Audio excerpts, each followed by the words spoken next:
Assalamualaikum warahmatullahi wabarakatuh. Halo teman-teman, kembali lagi dengan saya Kholili di GS Channel ya, atau GERD Sehat Channel tentunya. Oh ya teman-teman, sebelum video ini dimulai, alangkah baiknya teman-teman klik tombol like, komen, dan subscribe ya. Jangan lupa ya. Oh ya teman-teman, bantu kami atau bantu saya teman-teman ya, klik tombol like-nya ya. Karena dengan kalian klik tombol like, sama saja kalian membantu saya ya dan keluarga saya.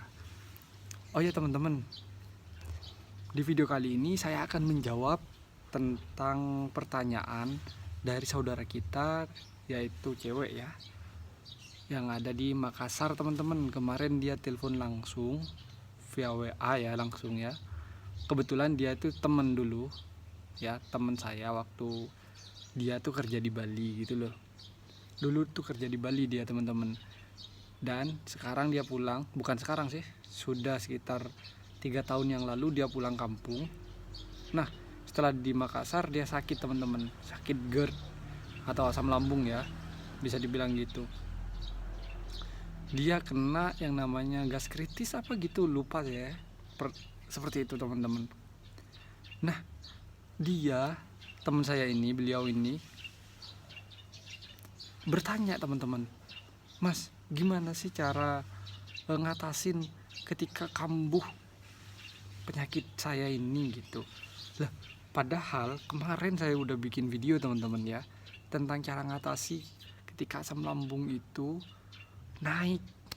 Kenapa sih kalian kok nggak paham? Teman saya ini ya khususnya ya, kenapa kok nggak paham? Padahal udah saya sampein kemarin. Kurang jelas mungkin ya cara ngatasinya. Nah, kalau misalkan itu kurang jelas, oke teman-teman, di video kali ini saya akan buatkannya. Saya akan usahakan ini sejelas mungkin, sedetail mungkin. Ingat teman-teman, ya ingat, kalian ini kalau sakit asam lambung tuh emang seperti itu teman-teman. Karena apa? Kalian tuh nggak cuman sakit asam lambung, nggak cuman GERD, nggak cuman akut atau kronis atau gastritis, enggak. Kalian tuh disertai anxiety. Biasanya seperti itu. Apa itu anxiety? Kemarin udah saya jelasin ya, udah saya sampaikan ke kalian, semoga kalian tuh paham ya. Oke, saya ulang nih, tapi saya tambahin biar kalian lebih paham, biar kalian tuh mudah mengerti gitu ya. Tujuan saya ke sana sebenarnya, biar kalian itu lebih cepat mengerti apa yang saya sampaikan. Mungkin kurang jelas saya kemarin ya. Oke teman-teman, kalau misalkan tuh penyakit kalian kambuh begitu ya, kambuh. Nah, yang pertama itu, langkah pertama yang harus kalian kerjain itu jangan panik, minum air hangat ya. Itu langkah pertama. Gak usah panik. Namanya asam lambung, GERD, entah itu yang kronis, akut. Tapi ingat, tanda kutip, tidak ada penyakit lain. Ya, kayak kalian itu punya penyakit jantung, kayak liver, paru-paru gitu ya. Ingat, kalau ada penyakit lain selain asam lambung ini, jangan ikut channel ini ya. Karena apa? Karena channel ini hanya untuk asam lambung, GERD, anxiety, atau akut kayak asam lambungnya, atau kronis kayak, atau gastritis kayak. Khusus itu saja ya video ini, channel ini termasuk gitu. Langkah pertama ya, tak ulang, minum air hangat jika kambuh. Hangat apa? Hangat kuku yang bisa di kalian itu minum gitu loh. Gak terlalu panas, gak terlalu hangat, hangat aja, hangat kuku. Gimana ya jelasinnya kalau hangat kuku ya, panas-panas hangat gitu loh, gak terlalu panas tapi ya. Itu setelah itu yang kedua, kalian tuh harus makan. Kalau misalkan itu kejadiannya sehabis makan, nah kalau sehabis makan, jawabannya gini teman-teman. Kalau kalian sehabis makan itu kambuh, hal wajar. Dibawalah kalian itu tenang, rileks, santai. Kalau kalian posisinya duduk, bawalah duduk, berdebar-debar misalkan, itu tenang harus ya.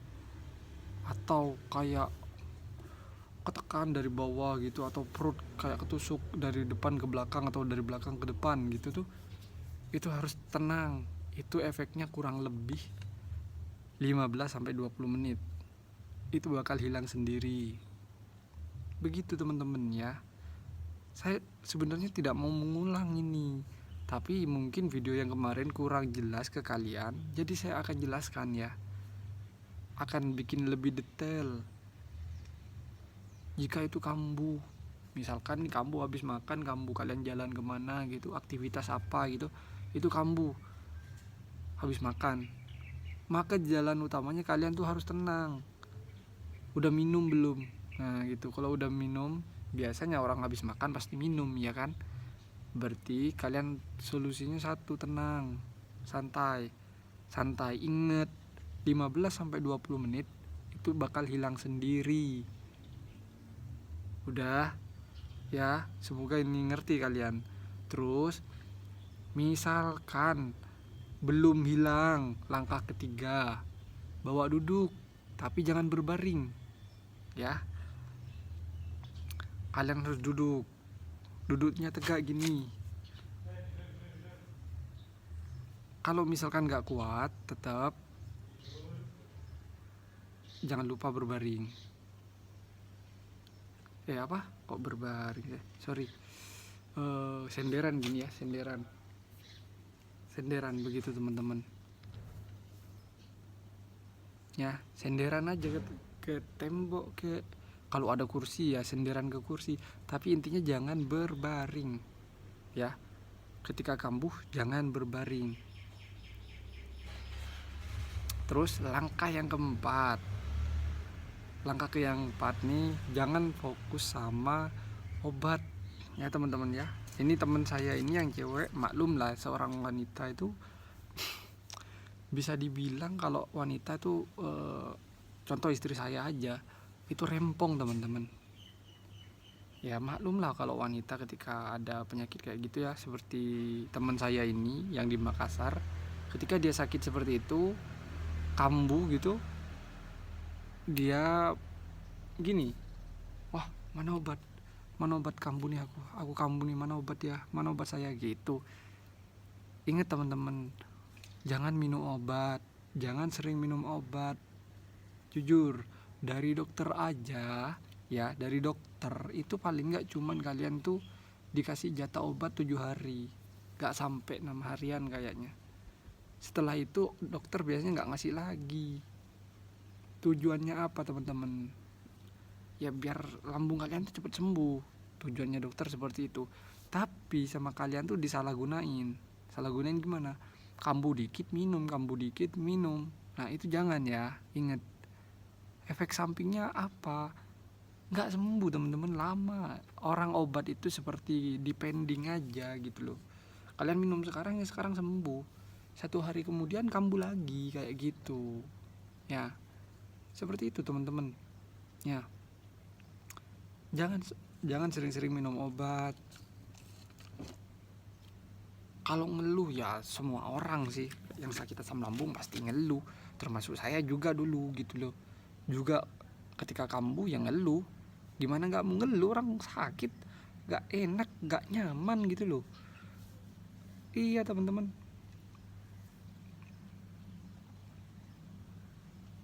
Udah ya, semoga ini kalian paham apa yang saya sampaikan ini. Jangan sering minum obat.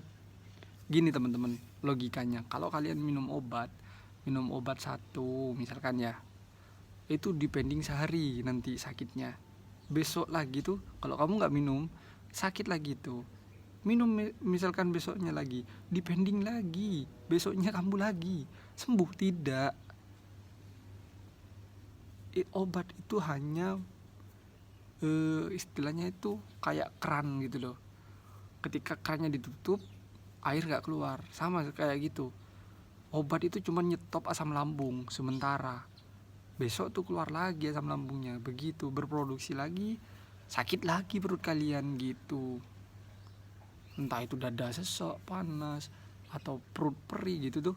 Nah, yang kayak gitu tuh kalian nggak usah panik, itu hal wajar. Penyakit asam lambung emang seperti itu, mau yang akut, kronis, seperti itu teman-teman. Ya, seperti itu emang. Jangan kayak teman saya ya. Kemarin gini, kemarin bukan kemarin sih. Video yang kemarin saya sudah pernah cerita kalian ya. Aku punya tetangga kos dulu sebelum aku pindah. Dia juga sakit asam lambung, perempuan juga. Yang paling lama itu perempuan biasanya. Kenapa? Karena perempuan ya itu tadi, rempong. Kamu dikit takut dia langsung, duh datang nih asam lambungku gitu. Carilah solusi apa, obat. Jangan, biar tidak kayak tetanggaku 20 tahun loh teman-teman, bayangin ya. Dia udah punya anak 2 loh, udah gede-gede, satunya ada SMP apa kalau nggak salah, yang satu masih SD. 20 tahun dia sakit teman-teman. Jangan seperti dia ya, dikit-dikit obat. Bener, sampai sekarang dia minum obat. Rambutnya rontok, ya iya pasti dong, orang panas perutnya, kondisi badan juga panas, gimana nggak mau rontok. Juga pola pikir dia biasanya, dia berat pikiran tuh biasanya yang kayak gitu. Kalau kalian rontok rambutnya ya sama, berarti sama kayak tetanggaku itu, pola pikirnya kalian berat tuh ya. Apalagi kalian kayak apa, apalagi teman saya ini yang di Makassar ini kan, dia masih muda, kelahiran tahun 92 apa 93 ya, apa 94, antara itu dah. Apalagi itu kan masih muda loh, yang umur 40 tahun aja bisa sembuh, apalagi kalian yang masih kelahiran tahun 90 ini. Pasti bisa lah, pasti bisa sembuh. Oke, itu ya 4 itu udah yang saya sebutin tadi ya. Minum air hangat, makan. Kalau sudah, berarti udah maklumin gitu loh. Kalau udah selesai makan, kamu kambuh, hal wajar. Terus yang ketiga, bawa duduk, jangan baring, jangan berbaring. Sekuat apapun kalian jangan berbaring. Senderan aja, kasih bantal gini. Ya, jangan berbaring. Karena kalau orang GERD itu cairan lambungnya biasanya naik ke atas, ke leher, ke kerongkongan. Tuh, duduk ya. Terus yang keempat, jangan minum obat. Yang terakhir, saya tambahin nih biar kalian lebih paham, dan biar kalian tuh nggak panik sama penyakit kalian dan nggak takut ke penyakit kalian ya. Ya, kalian datang ke dokter. Ini agak mahal nih, tapi itu bisa mastiin loh ya kalau kalian tuh sakit GERD dan nggak sakit yang lain-lainnya. Kalian datang ke dokter nih ya, minta endoskopi, cek daleman kalian. Itu kalau nggak salah kalian sediain lah. Kalau di daerah Denpasar dulu aku dibilang berapa ya, kurang lebih lah 2 juta lah. Itu dulu ya aku ya, 2021 tuh, itu kurang lebih 2 juta yang dimintain. Nah kalau di kampung itu bisa turun, kalau enggak 1 jutaan lah kalau di kampung. Ini berhubung saya di perkotaan ya, segitu harganya. Begitu teman-teman. Ya ini saran saya yang terakhir ya. Apa? Endoskopi. Kalau kalian di endoskopi, maka kalian akan tahu penyakit kalian apa. Entah itu GERD atau bukan, atau asma gitu kan ya. Asma itu bikin orang sesak nafas. GERD juga sama gitu. Mending solusinya kalian tuh datang ke dokter, endoskopi. Tulis nih endoskopi, kalian datang ke dokter. Dok, saya mau endoskopi, mau lihat penyakit saya apa bener ini GERD atau bukan. Seperti itu. Ya, daripada kalian mengira-ngira, bertanya-tanya ke saya, sedangkan saya tidak tahu sama kalian, sama yang nonton ini saya nggak tahu riwayat sakit kalian apa. Jangan dikira-kira. Tapi kalau udah dokter udah mengendoskopi kalian nih, kalian udah ada ronsenan gitu, kan kalian bisa tahu, oh iya saya sakit lambung, saya GERD, misalkan saya GERD anxiety atau akut atau kronis atau gastritis atau dan sebagainya. Kalian tonton video saya ya. Oke, solusi terakhir tuh ya, datang ke dokter, minta endoskopi. Oke. Capek no. Ya udah teman-teman, semoga kalian mengerti apa yang saya maksudin ya, yang saya sampaikan ya. Dan saya doain kalian semoga sehat dan cepat sembuh kembali ya, termasuk anxiety kalian. Saya Holili, saya akhiri video ini. Assalamualaikum warahmatullahi wabarakatuh. Bye bye.